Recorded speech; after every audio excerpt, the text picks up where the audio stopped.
mstari wa 28 ulisema Bwana, nakusudia neno nalo litathibitika kwenu. Tumekusudia kujenga ukuta wa nyumba hii mahali pa madhabahu yako. Nawe Bwana uwe upande wetu Baba. Asante kwa utukufu wako.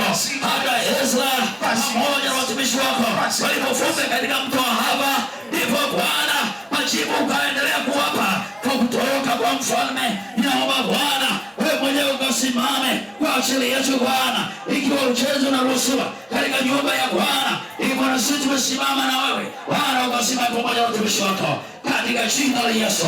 Nami naachilia mikononi mwako zoezi la uchezo mikononi mwako kwa jina la Mungu Baba na Mwana na Roho Mtakatifu, na tuseme amen. Ni wakati wa kuomba kwa ajili ya mahitaji yako. Ninajua kila mmoja hajapata nafasi yake ya kujiombea mahitaji yake. Yako mahitaji wako unapoendelea, yako malengo ambayo umeweka, mpango mkakati wako ambao unataka ufanikiwe. Huo mpango mkakati ni wa kwako wewe binafsi, lakini kwanza Mungu ausikie. Usiende kwa akili zako, usitegemee akili zako mwenyewe. Ruhusu na uwezo wa Mungu Bwana atakutendea. Baba, katika jina la Yesu, asante kwa sababu ya nafasi hii. Nimeweka mahitaji ya watumishi wako wote waliokusanyika mahali hapa. Kila mmoja ana hitaji lake binafsi ndani ya moyo wake.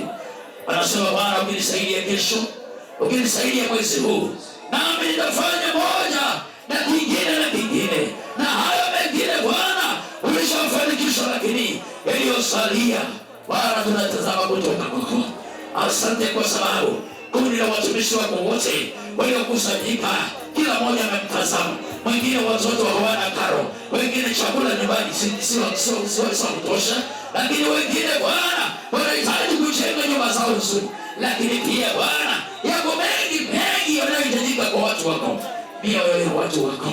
Itazame sasa hivi, maana neno lako linasema katika kitabu cha Yohana mlango wa 16 mstari wa 22, nasema nami nitaona tena.